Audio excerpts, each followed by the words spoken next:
All right, everybody, just doing a little bit of work on a late model here. I just wanted to kind of shed some light on a couple little things that people don't really think about. So this car was bought. It was in a stage of a roller. Pretty nice, PRW, you know, and been redone, repowder coated, pretty shiny. It's got some nice parts on it too. You look, you got brand new calipers and brackets, billet hubs and stuff. And so you're thinking, okay, I just need to kind of get my suspension right and start finishing up assembly here. And then I think, well, let me just check it over. And you never know what stage of mock-up somebody else would have been in. So if you haven't worked on this, or you haven't put this together yourself, trust nothing. Nothing ever, because there's a world we live in where I could have just been like, yep, just need to tighten this up and move on, not thinking anything about it. So I'm checking the hubs, and I'm like, okay, we got a bolt loose. No big deal. Seems pretty trivial. And I'm like, oh, we got no grease in there. Okay, not at all, not even a little bit.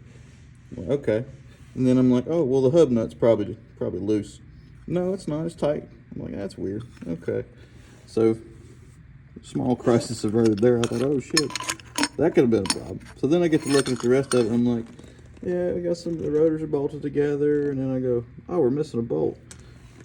Oh, well, not only we're missing a bolt, it's got a nylock nut on it. Well, that's gonna be pretty hot, so that's not gonna work. So good thing we noticed that.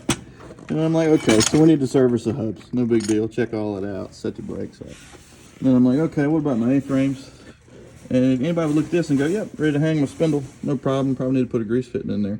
But then you go, oh, whoops, that's not tight.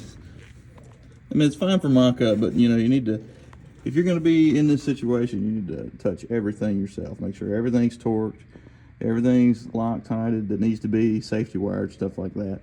And even the nice cars can give you some small trouble where if you don't go through it piece by piece systematically, you're going to miss something like that, cost yourself some money, some time, and God forbid get hurt. So thankfully we didn't ruin anything. We didn't get too far. In fact, I don't even want to roll this thing around anymore with no grease in these hubs. So we're going to service our spindles. We're going to service our rear end because it was pretty similar.